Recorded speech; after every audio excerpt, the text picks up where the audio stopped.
What do you do in your job? So I'm an astrophysicist. And basically what that means is I do research, I look up in the night sky, and then I try to understand the physics, the chemistry that's going on behind things. But the thing is, this is work we're talking about. Nothing is fun about it. So what keeps you going? I think what keeps me going is people like you, to be honest, that are interested in the subject. They're interested in it as a career. Even here in the UK, there's actually an amazing space industry. There's lots of jobs. So what keeps me going is the people, the excitement for it, and being able to work with other people and inspire younger people to get into it. So Zach, how did you get into space?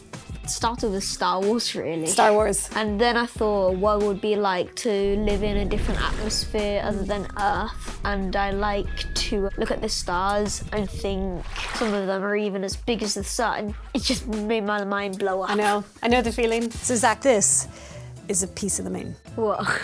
It's a meteorite, and that's a rock from space, and that would have come in from space through the atmosphere and landed on Earth. And when they brought it back to a lab and they sliced it open, it's an exact match for the rocks that the Apollo astronauts brought back from the moon. And my favorite bit about it, if I just put it under the microscope, is there's this beautiful green crystal. And crystals form when rock melts and then cools slowly. And at some point on the surface of the moon, one of these craters could have been the reason that that rock got blasted off the surface of the moon, floated around in space for maybe millions of years, and eventually came to Earth. So at school, what was your favourite subject? Initially, I was really into English literature and writing, and this is actually really useful for my day job now because I talk about space a lot and I write about space a lot, so those skills are really important, the communication skills. But then increasingly, anything to do with space. I liked physics, but when physics was applied to space, then I got really excited. So it was like the physics of stars, physics of black holes. So anything that was applied to space, I was sold. Do you know what happens if you enter a black hole? Yes, there is a technical term.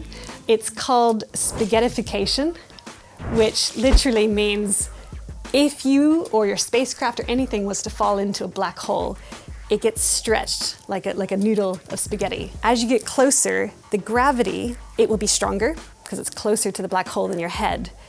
And it starts to pull your feet faster towards the black hole than your head is moving. So eventually, you're literally ripped apart into your individual atoms and molecules. Now, we've never had a person fall into a black hole, but we do see stars and planets falling into black holes.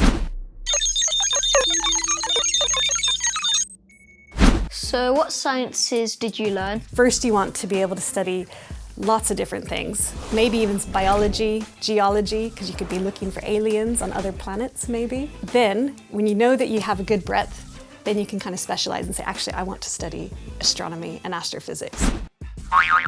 What do you mean by breadth? Breadth is like knowing a bit about everything.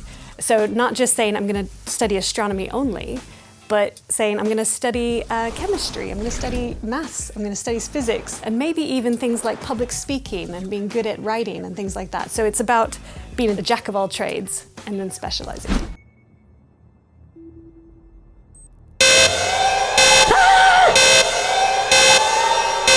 Do you have to get a degree at university to become an astrophysicist? Well, typically, not always, but typically people study at university. So at university, I did physics. My favorite classes were actually the chemistry classes. I really enjoyed those because you got to play with things in a lab. And I did some computer programming, which is probably the most useful thing that I did. The second thing I want to show you is actually to do with my first love, which is wanting to be an astronaut. And that is a genuine astronaut glove. It's really robust. You can see the sort of rubber tips here so they can actually grab things. Very, very thick fabric. And this is because the meteorite I was showing you, the moon rock, there's lots of small ones in space. They can cut you. They could collide with you, and that would be bad.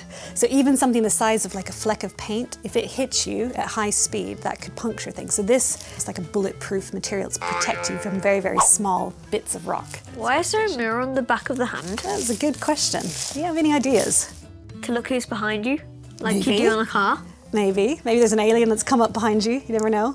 When you have a space helmet on, it's really hard to look down. And a lot of times you have pressure gauges and you want to know how much oxygen you have left. So they have a mirror here so they can hold it and literally read stuff that's on the front of their suit. So you can put your hand in. There you go. See how that feels? And you can probably feel that that's a really bulky glove. So that's one of the key challenges. How do you be able to move your fingers and still keep yourself safe? So what are the challenges in your job? With research and science, you have these big breakthrough moments. Sometimes there is a lot of challenges in just being patient and being able to sit behind a computer and go through the data. So what do you love about your job? It comes down to the people. Without people to work with, it's really easy to lose focus and lose motivation. If you're surrounded by people that are also trying to understand the universe a little bit better, then it's really exciting. And sometimes in my job I get to meet people that, for me, they're rock stars. They have the job that I would love to do in the future. They've had a chance to go into space, look down on Earth, the boundaries of countries, you're literally looking at the whole globe as it turns. Then they come back and a lot of their job is to share it with a wider audience and inspire more people to think about the world in a different way.